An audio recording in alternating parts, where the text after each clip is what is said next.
তালা ভেঙে পরপর দুটি শিক্ষা প্রতিষ্ঠানে চুরির ঘটনায় তীব্র চাঞ্চল্য ছড়ালো গঙ্গাজলঘাটি থানা এলাকার মুকুন্দপুর গ্রামে। মঙ্গলবার রাতে ওই গ্রামের প্রাথমিক বিদ্যালয় ও অঙ্গনবাড়ি কেন্দ্রে চুরির ঘটনা ঘটেছে বলে জানা গেছে। বুধবার প্রাতঃভ্রমণে বেরোনো মানুষজনের নজরে চুরির ঘটনা প্রথমে নজরে আসায় তারাই অন্যান্য গ্রামবাসী, অঙ্গনবাড়ি কেন্দ্রের সহায়িকা ও প্রাথমিক বিদ্যালয়ের শিক্ষকদের বিষয়টি জানান। মুকুন্দপুর প্রাথমিক বিদ্যালয়ের প্রধান শিক্ষক গৌতম মণ্ডল চুরির ঘটনার কথা স্বীকার করে বলেন, পাঁচিল টপকে দুষ্কৃতীরা এই কাণ্ড ঘটিয়েছে।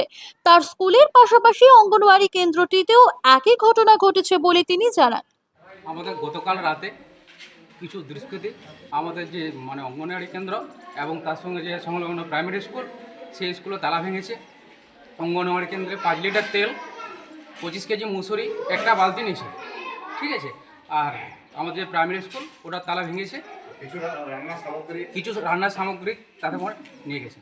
রাত্রে কিছু দুষ্কৃতী এসে মুকুন্দপুর প্রাথমিক বিদ্যালয়ের পাঁচিল টপকে স্কুলে তালা ভেঙে কিছু রান্নার সামগ্রী চুরি করে নিয়ে যায় এবং বিদ্যালয়ের পাশে যে আইসিডিএস সেন্টার রয়েছে সেখানেও তারা আইসিডিএসের কিছু চাল, তেল এবং রান্নার সামগ্রী চুরি করে নিয়ে যায়।